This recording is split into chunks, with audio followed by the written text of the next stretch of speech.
প্রশংসা নিতে হলে একবার কমলা সুন্দরী ইলিশকে রান্না করে দেখা যেতেই পারে।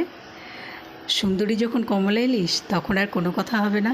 চলো কিছু ঘরোয়া উপকরণে তৈরি হয়ে যাক সুন্দরী কমলা। প্রথমে মাছগুলো পরিষ্কার করে ধুয়ে লবণ হলুদ ও তেল মাখিয়ে রেখে দিয়েছি 10 মিনিট। এবার কাঁচা লঙ্কা ও পোস্ত বেটে নিয়েছি আর কুসুম গরম জলে সর্ষের পাউডার লবণ দিয়ে ভিজিয়ে রেখেছি। এবার কড়াইয়ে তেল গরম করেছি, গরম করে ফোড়ন দিয়েছি শুকনো লঙ্কা, তেজপাতা, কালো জিরে, কাঁচা লঙ্কা,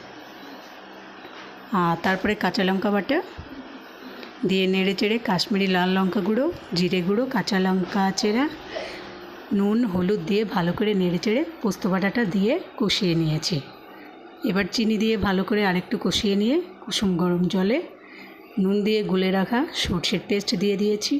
কিছুক্ষণ নাড়াচাড়া করতে থাকবো। এবার কড়াইতে যেন না লেগে যায় সেজন্য বারবার নাড়তে থাকবো।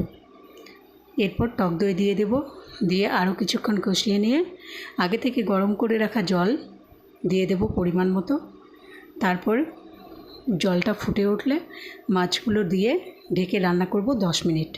10 মিনিট পর আবার ঢাকা তুলে নাড়াচাড়া করে 5-7 মিনিট অপেক্ষা করব, ভালো করে ফুটতে দেব। ব্যাস, তারপরে তৈরি হয়ে যাবে ইলিশ।